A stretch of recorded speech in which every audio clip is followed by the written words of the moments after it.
Bienvenue dans le dernier point de l'information. Madame, Monsieur, bonsoir. Tout de suite, les titres. 60 milliards de dollars supplémentaires pour soutenir le développement en Afrique. Promesse de Pékin à l'ouverture ce lundi 3 septembre du 3e sommet sur le forum sur la coopération sino-africaine. Le président de la République, Alassane Ouattara, prend part aux assises. En marge du sommet sino-africain, la première dame de Côte d'Ivoire, Dominique Ouattara, a visité la fondation Song Shengling, fondation qui défend la cause des enfants et fait la promotion de la culture, de l'éducation, la paix et l'amitié entre les nations. Un mort par noyade et des disparus enregistrés à Grand-Bassam ce week-end. Qu'est-ce qui s'est réellement passé dans la cité balnéaire? Une de nos équipes de reportage conduite par Herman Niamien s'est rendue sur place. Le témoignage dans quelques instants. Mais avant, on démarre ce journal avec les audiences du président de la République à Pékin dans le cadre du sommet de Beijing, le secrétaire général de l'ONU, ainsi que plusieurs autres hauts responsables d'institutions internationales se sont entretenus avec le président de la République, Alassane Ouattara. On fait le point avec Viviane Aïma. Outre les chefs d'État et les délégations gouvernementales africaines présentes à Beijing pour le 3e sommet du Forum sur la coopération sino-africaine, les responsables des grandes institutions internationales étaient également présents. Le secrétaire général de l'ONU, Antonio Guterres, a rendu visite au président de la République, Alassane Ouattara. Le vice-président de la région Afrique de la Banque mondiale, Hafez Ghanem, est venu également s'entretenir avec le président de la République, Alassane Ouattara. Je commence mon mandat comme vice-président pour l'Afrique à la Banque mondiale. Je voulais surtout écouter M. le Président, avoir un peu sa vision pour la Côte d'Ivoire, mais aussi pour le continent africain et voir comment nous, à la Banque mondiale, on peut soutenir la Côte d'Ivoire et comment est-ce qu'on peut contribuer à la croissance et le développement de la Côte d'Ivoire. Le directeur Afrique du FMI, le Fonds monétaire international, Abbé Amro Sélassié, est venu échanger avec le président de la République. Le président de la Commission de l'Union africaine, Moussa Faki Mahama, a été reçu pour entretien par le président de la République. Et je vous le disais en titre, 60 milliards de dollars supplémentaires pour soutenir le développement en Afrique. Promesse de Pékin à l'ouverture ce lundi 3 septembre du 3e sommet sur la coopération sino-africaine. Le président de la République, Alassane Ouattara, prend part aux assises. On retrouve Viviane Aïma pour en parler. Ouvert ce lundi 3 septembre dans la grande salle de conférence du Palais du Peuple à Beijing, en présence de nombreux chefs d'État africains, dont le chef de l'État ivoirien, le président Alassane Ouattara, le 3e sommet du Forum sur la coopération Chine-Afrique a suscité, tout comme le précédent sommet à Johannesburg en 2015, une vague de reconnaissance des dirigeants africains envers la Chine.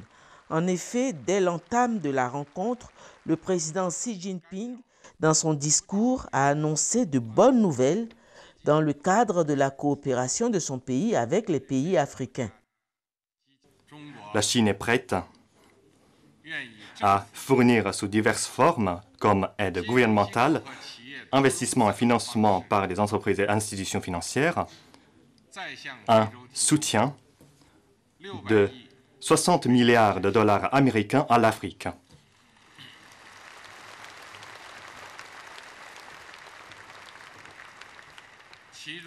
Cela comprend 15 milliards de dollars au total d'aides sans contrepartie, de prêts sans intérêt et de crédits préférentiels. Une ligne de crédit de 20 milliards de dollars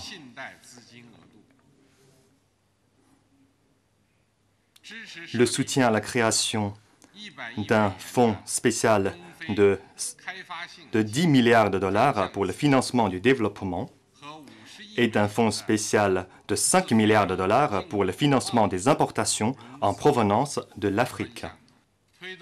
Et l'encouragement des entreprises chinoises à investir dans les 3 ans à venir au moins 10 milliards de dollars en Afrique. Une nouvelle enveloppe de 60 milliards de dollars destinée à mettre en œuvre durant 3 ans, en priorité 8 programmes de coopération, notamment l'industrialisation en Afrique, la construction d'infrastructures, la facilitation du commerce des produits africains vers la Chine, la lutte contre le réchauffement climatique et le développement vert, le renforcement des capacités. La Chine va offrir 50 000 bourses gouvernementales pour des formations destinées aux jeunes Africains, la coopération au plan sanitaire, la coopération au plan culturel, la coopération au plan sécuritaire.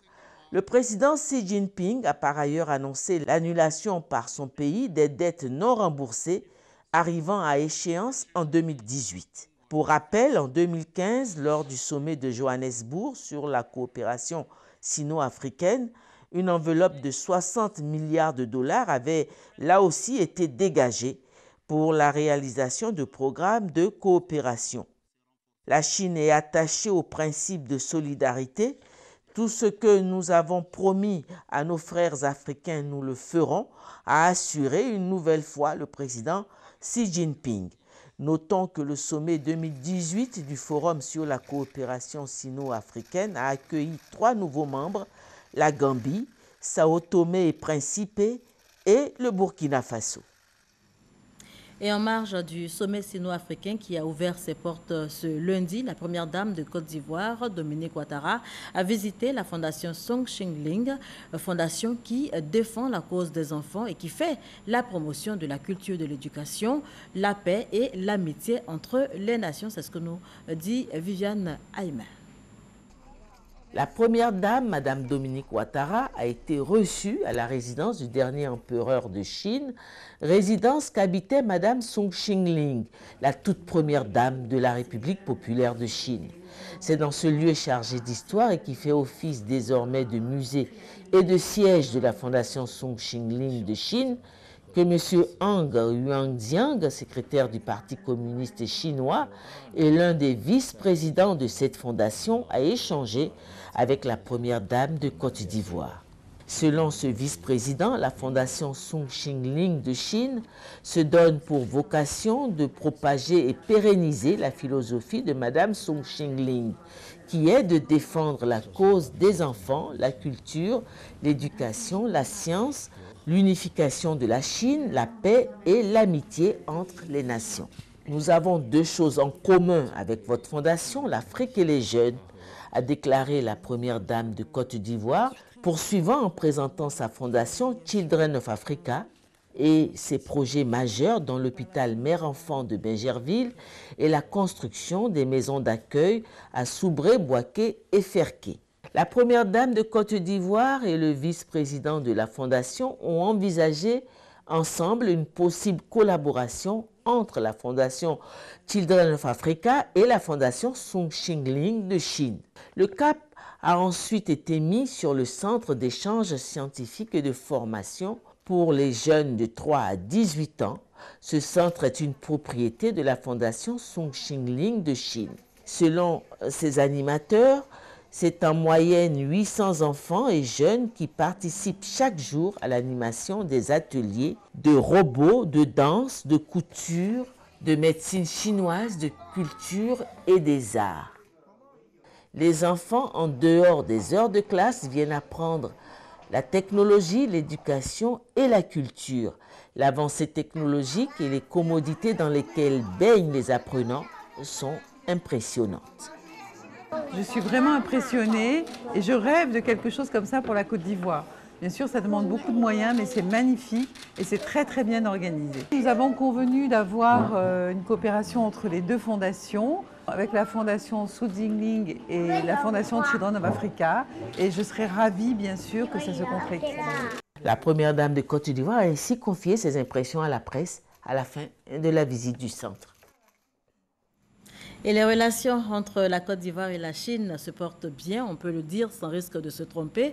Entre autres projets portés par la Chine en Côte d'Ivoire, le projet hydro-agriculture de Guigidou à Divo, c'est dans la région de l'Odibois, projet financé par la Chine à hauteur de 10 milliards de francs CFA, cela pour la recherche et la formation dans le cadre de la riziculture. À la faveur du Forum sino-africain qui se tient en ce moment en Chine, eh bien, le service économie de la rédaction jette un regard sur les acquis et les perspectives de ce projet. Et c'est avec Noël Nyagno.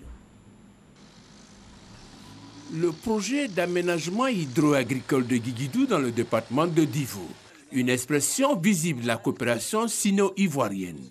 Son coût, environ 10 milliards de francs CFA. Devenu opérationnel en 2000, le centre de Guigidou a pour vocation la recherche et la formation des riziculteurs ivoiriens. Son dernier bilan fait état au niveau de la recherche de 36 variétés introduites en Côte d'Ivoire. Au niveau de la recherche, je vous ai dit tout à l'heure, on a introduit au total 36 variétés. Sur ces 36 variétés, on a gardé 6 variétés. Pour le volet formation, ils sont une centaine de riziculteurs ivoiriens à avoir bénéficié de l'expertise chinoise qu'ils doivent implémenter. Que ce soit les sites aménagés, on va leur montrer ce que nous avons appris ici. Et les sites, nous qui faisons le pluvial, on leur dira aussi comment on fait le pluvial et comment on fait l'irrigation. Toutes choses qui vont permettre d'améliorer le niveau de la production nationale, qui est d'environ 1 400 000 tonnes pour une consommation de 2 900 000 tonnes. On change complètement de sujet pour évoquer le séminaire organisé ce lundi par le ministère du Plan et du Développement en partenariat avec la Banque africaine de développement. Les travaux portaient essentiellement sur le document combiné de stratégie pays 2018-2022 et la revue de performance du portefeuille pays de la Côte d'Ivoire. Il est question entre autres d'enrichir le dit document. Jean-Luc Bongo. Après une première stratégie conçue pour accompagner la normalisation post-crise sur la période 2013-2017, la Banque africaine de développement et le gouvernement ivoirien proposent une nouvelle stratégie pour la période 2018-2022. Une stratégie qui tient compte des nombreuses opportunités de la Côte d'Ivoire. On peut citer de manière non exhaustive la stabilité du cadre macroéconomique, le potentiel de développement et de diversification de la production agro-silvo-pastorale et halieutique qui est avéré. Le potentiel minier en hydrocarbures, notamment le pétrole et le gaz, reste encore à fortement valoriser. De même, le dynamisme de la diaspora. Des opportunités, mais également des défis qui sont au centre des préoccupations du groupe de la BAD. Il s'agit entre autres de la faible dotation en infrastructures structurantes, une contrainte au développement d'une économie moderne, diversifiée et compétitive. Deuxièmement, la nécessité de poursuivre le renforcement du mix énergétique avec des options à faible empreinte carbone et qui tiennent compte également des enjeux climatiques. La nouvelle stratégie pays en préparation devrait s'inspirer des succès obtenus par le DSP 2013-2017. Le taux d'investissement public est passé de 2,6% en 2011 à 6,8% en 2017. Permettant de renforcer les infrastructures sociales en vue d'améliorer la compétitivité de l'économie et de parvenir à un développement durable. Le taux d'investissement privé, quant à lui, est passé d'environ 6,3% en 2011 à 14,3% en 2017. Entre 2013 et 2017, les engagements nets de la BAD pour accompagner la stratégie de développement de la Côte d'Ivoire sont passés de 152,2 milliards de francs CFA à 730,6 milliards de francs CFA. Plus de 44 000 candidats aux prises avec les épreuves écrites du BTS ce matin. Les épreuves qui ont été lancées officiellement ce lundi au Collège moderne Ponty de Yopougon par le ministre de l'Enseignement supérieur et de la Recherche scientifique, Albert Mabry-Touakeus. Patricia Omouetia était sur place. Collège William Ponty de Yopougon, 7 heures. Le ministre et sa délégation sont déjà sur place. Vérification d'usage, épreuves scellées et sécurisées, consignes et instructions pour le bon déroulement des épreuves. 7h30, top départ. Mabry-Touakeus distribue lui-même les épreuves aux candidats. Il procède ainsi au lancement des premières épreuves de l'examen du brevet de technicien supérieur BTS 2018. Les épreuves écrites se terminent le 8, donc je leur demande de se concentrer. Je suis sûr que ceux qui ont bien travaillé pendant l'année universitaire vont donc passer cet examen sans difficulté. Je leur souhaite plein succès. Dans ce centre, 809 candidats composent dans les filières de tourisme et hôtellerie, ainsi que transport et logistique. Nous avons 809 candidats répartis comme suit, 340 en tourisme et hôtellerie, et le reste est réparti dans les logistiques et transports. Pour la journée d'aujourd'hui, nous avons 2 sujets, principalement français, ce matin, et l'après-midi, l'anglais. De 14h à 17h, l'anglais.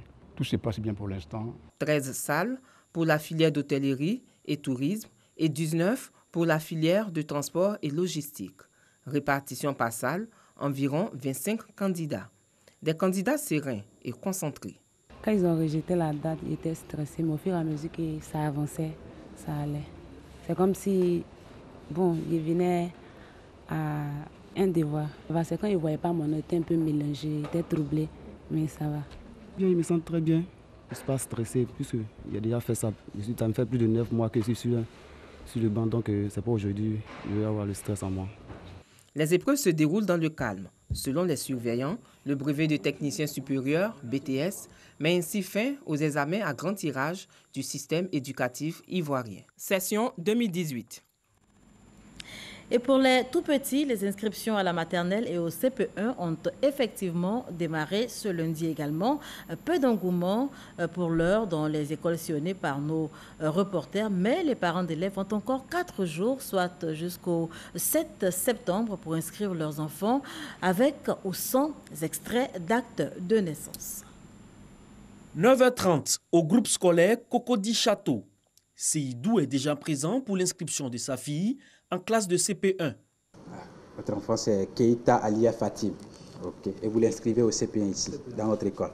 Merci. Comme vous le constatez, l'inscription est entièrement gratuite, comme voulu par madame. Il est le 9e parent d'élève à avoir inscrit son enfant sur la liste. Il n'est pas encore 10 heures et déjà nous sommes à 8 enfants inscrits. Donc on s'est dit que les parents vont effectivement continuer à venir. Seydou est soulagé par la gratuité des inscriptions. Selon lui, ces économies peuvent servir à l'achat des fournitures scolaires. C'est une bonne nouvelle pour nous parce que nous, les parents, on a besoin de vraiment que le temps est difficile. On est remercie le ministre de l'Éducation nationale, lui dit ce qu'il a fait. En tout cas, ça nous arrange. Précieux et Aurélien viennent d'être inscrits et déjà, ils s'impatientent de la rentrée des classes. J'étais en grande session. Je suis venu m'inscrire au CP1. Je suis content.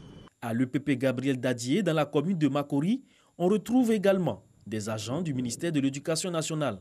Donc il faut vérifier si vraiment les directeurs d'école sont en place, leurs adjoints et autres. Je suis là pour ça. Il n'y a pas d'influence malheureusement, mais il y a quelques parents qui viennent avec leurs enfants. Bon, c'est souvent le jour de la rentrée même qu'ils viennent. Bon, on est obligé de venir vérifier pour les encourager à venir. Comme ça, quand certains parents nous voient, ils savent qu'effectivement l'inscription a commencé et ils sont là. Les élèves âgés de 3 à 5 ans pour la maternelle et de 6 à 9 ans pour le CP1 ont jusqu'à ce vendredi 7 septembre pour être inscrits pour la rentrée scolaire 2018-2019 qui débute le 10 septembre prochain. Salimatou Dia et Godefroy Okambawa signaient ce reportage. On poursuit en images. Ce lundi 3 septembre, Gilbert Kafana Koné, ministre auprès du président de la République en charge des relations avec les institutions, était en visite au Conseil constitutionnel pour s'informer des préoccupations de l'institution présidée par Mamadou Koné. Au terme des échanges et discussions, le ministre auprès du président de la République en charge des relations avec les institutions a résolu d'entreprendre les travaux de rénovation des locaux du Conseil constitutionnel, cela pour lui donner fière allure. Le ministre a aussi reçu le recueil de décisions et avis pour s'imprégner justement des décisions prises par le Conseil constitutionnel de 1980 à 2016. Un mort par noyade et des disparus enregistrés à Grand Bassam ce week-end. Qu'est-ce qui s'est réellement passé dans la cité balnéaire? Une de nos équipes de reportage conduite par Herman Niamien s'est rendue sur place. Son témoignage. Sur cette plage calme et presque vide de Grand Bassam ce lundi, l'ambiance était tout autre la veille. Plusieurs dizaines de personnes s'étaient déportées ici pour passer un agréable week-end. Un moment de convivialité qui a viré au drame. La mer a fait des victimes.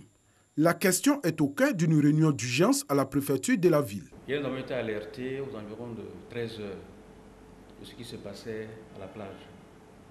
Nous sommes rendus aussitôt pour vérifier les informations. À notre arrivée, il n'y avait pas encore de décès.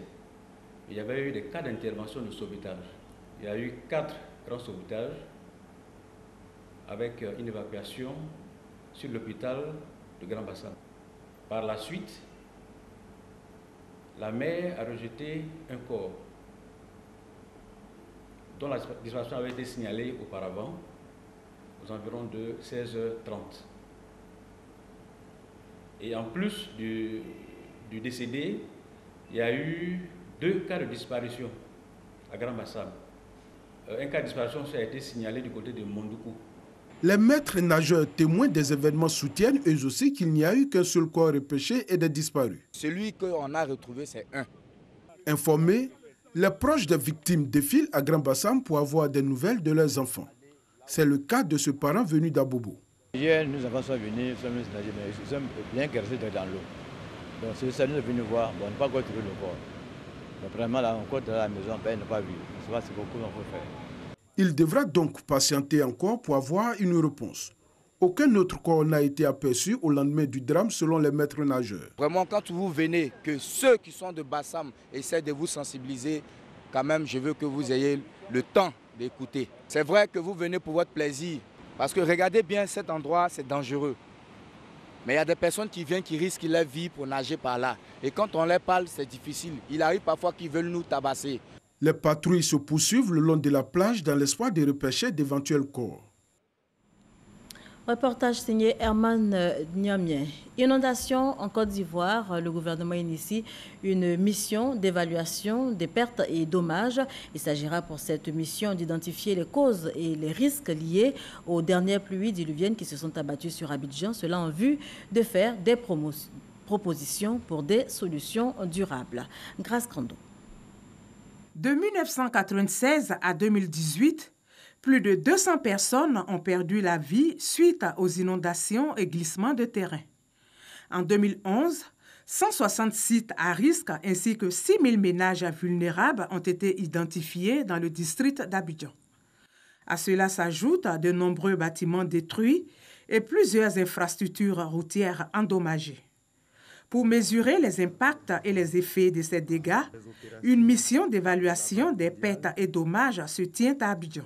Vos réflexions avisées nous permettront d'identifier et de prioriser les besoins de reconstruction et de relèvement à court, moyen et long terme, d'intégrer les mesures de réduction du risque de catastrophe dans nos programmes et projets de développement. Notre suggestion, c'est de permettre aux différents ministères techniques concernés de mener des actions dans le sens de la coordination. Donc c'est un appel que nous lançons pour permettre aux différentes structures de mieux coordonner les actions au profit des bénéficiaires qui sont les populations sinistrées et mettre beaucoup l'accent sur la prévention. Cette évaluation de pertes et dommages bénéficie de l'appui technique et financier de partenaires au développement, dont la Banque mondiale et l'Union européenne. L'objectif ultime de la mission, c'est d'aller au-delà d'une simple évaluation pour analyser les causes profondes qui peuvent expliquer les désastres que nous avons tous constatés au mois de juin et sur la base de ces causes profondes-là, proposer des plans de solutions à long terme qui puissent être mis en œuvre afin d'éviter le renouvellement d'une telle situation catastrophique dans le pays.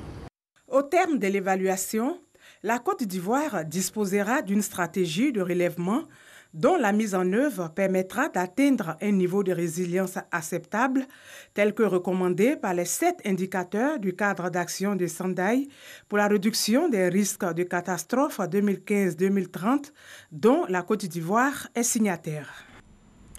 Paris réussi pour le SNAC 2018. Le rideau est tombé ce samedi 1er septembre sur la Semaine nationale des arts et de la culture, une 4e édition organisée par le ministère de la Culture et de la Francophonie. Et bien, pendant 3 jours, plus de 5000 festivaliers ont été réunis. Et on en parle avec Davis Soyo et Herman Guivet. Le son des tambours, des flûtes, des grelots et des balafons ont rythmé durant 3 jours la place CP1 de la commune de Yopougon à l'occasion de la SNAC, Semaine nationale des arts et de la culture. La SNAC a plongé les festivaliers dans l'univers du riche patrimoine ivoirien à travers les danses du terroir.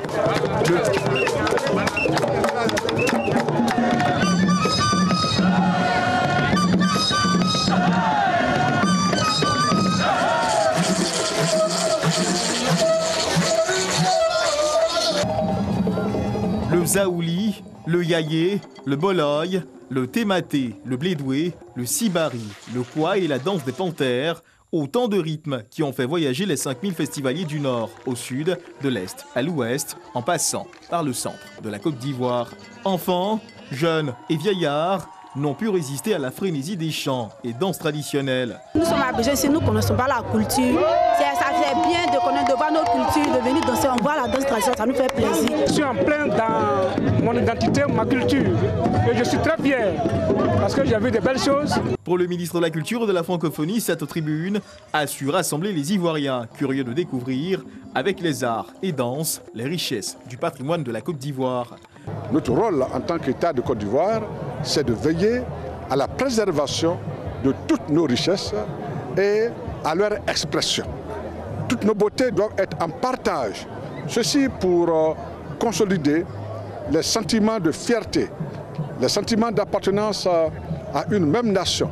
Les chansonniers traditionnels venus du Digbapia dans le département de Dalloa et de Papara dans la région de la Bagoué ont su transmettre d'autres vibrations au public. Le zouglou, considéré comme l'une des marques de l'identité culturelle de la Côte d'Ivoire, à travers le voyant et les concerts live, des artistes tradis modernes ont également donné un cachet particulier à cette 4e édition de la Semaine nationale des arts et de la culture qui se tenait jusqu'ici dans la ville de Bouaké. Et l'actualité internationale nous conduit ce soir au Brésil, en Birmanie et au Kenya. Le Kenya qui a décidé d'expulser tous les migrants illégaux. C'est avec Laurent Sachaud et Alexis Ouedraogo qu'on fait le point.